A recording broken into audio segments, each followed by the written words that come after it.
Today we're going to talk about 5 things you can do to better your outdoor skills while you're stuck inside during the coronavirus.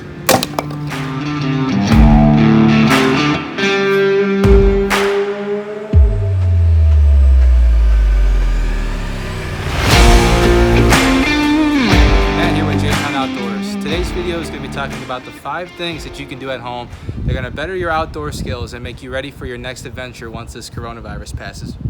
The first thing on the list is going through the gear that you already have and own, making sure that things are ready to go. So going through your first aid kits that you may take with you while you're camping or hiking, making sure that none of the medications are expired, making sure that you have everything stocked the way that you originally had it if you did use it last year. Going through your flashlights, making sure everything works, replacing the batteries. These don't last long if you leave them in the flashlights, so go through, get some new batteries off of Amazon and fill your flashlights, make sure they're stocked and ready to go. Take items out like your tents and your sleeping bags, check them for rips and tears. It's a great idea to take the tent out in the yard and pop it up, make sure all your cords and stakes are with it. Spray it down with a hose if you have the ability to see if it's still water resistant.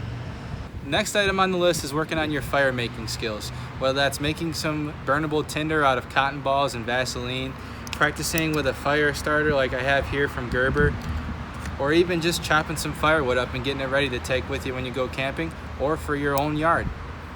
The third thing you can do is practice tying knots. A lot of times when you're outdoors, you need to tie things up, whether it's your tent, maybe some food, maybe tie a hammock to a tree, something along those lines. It's always good to know different types of knots and how to use them. So you can pick up a Pro Knot card here on Amazon. It comes with a carabiner and 2 things of rope. Or you can just grab some paracord or rope that you have at the house and look up a lot of YouTube videos on it.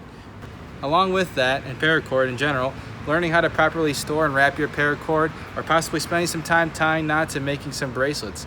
Something to do to pass the time. You can hand these out to friends and loved ones or your children, and it's a fun thing to do that everybody can do, and it comes in handy if you're ever in the outdoors and you need some extra cord.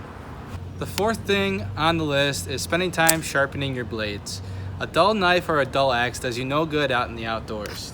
Take some time and work your blades to get a really fine edge on all your knives and your axes that you take with you camping. The blade is a little bit rusty and there's a couple nicks in the edge of the blade. So taking some steel wool and getting that rust off and taking the knife sharpener and getting that blade edge fine will help me split a lot more wood and increase my efficiency when splitting wood. Don't want a dull blade or a dull axe when you're going camping. A great little tool you could pick up is a Work Sharp field sharpener. I have one and I love it. You can sharpen axes, knives, any sort of blade, really, machetes. It works great. It's got leather strapping on it. It's got a honing rod and 2 different, a fine and a coarse grinding stone. And the final thing that you can do is sit at home and educate yourself. Take some time to read some books or watch some YouTube videos to really practice and hone your skills. It's an excellent time to brush up on things and try new things that you haven't learned before or that you're wanting to learn. There are so many different sources of information out there right now that can really help you learn new skills for the outdoors. It's everywhere you look, so take time to go through that and learn. That's the best thing you can do right now is just learn and grow.